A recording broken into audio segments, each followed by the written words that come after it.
रेडियोधर्मिता एक ऐसा विषय है जो विज्ञान की दुनिया में बहुत ही रोमांचक और रहस्यमय है।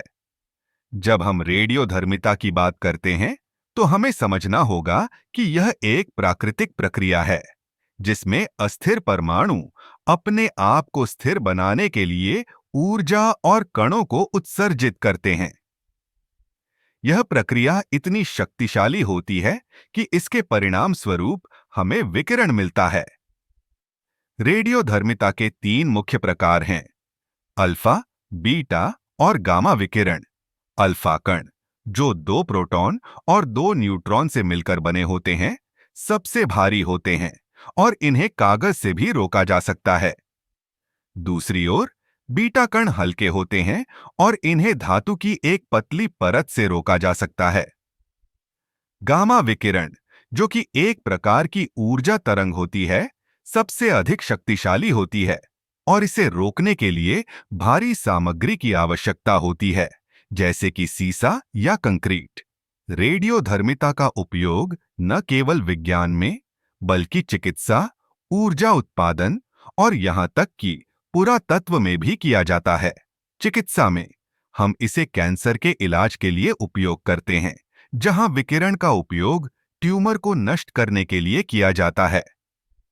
ऊर्जा उत्पादन में परमाणु ऊर्जा संयंत्रों में इसका उपयोग किया जाता है, जहां हम यूरेनियम जैसे रेडियोधर्मी तत्वों से ऊर्जा प्राप्त करते हैं। लेकिन रेडियोधर्मिता के साथ कुछ खतरे भी जुड़े होते हैं। अत्यधिक विकिरण स्वास्थ्य के लिए हानिकारक हो सकता है, जिससे कैंसर और अन्य गंभीर बीमारियों का खतरा बढ़ सकता है। इसलिए वैज्ञानिक और चिकित्सक हमेशा सुरक्षा उपायों का पालन करते हैं ताकि विकिरण के संपर्क में आने से बचा जा सके।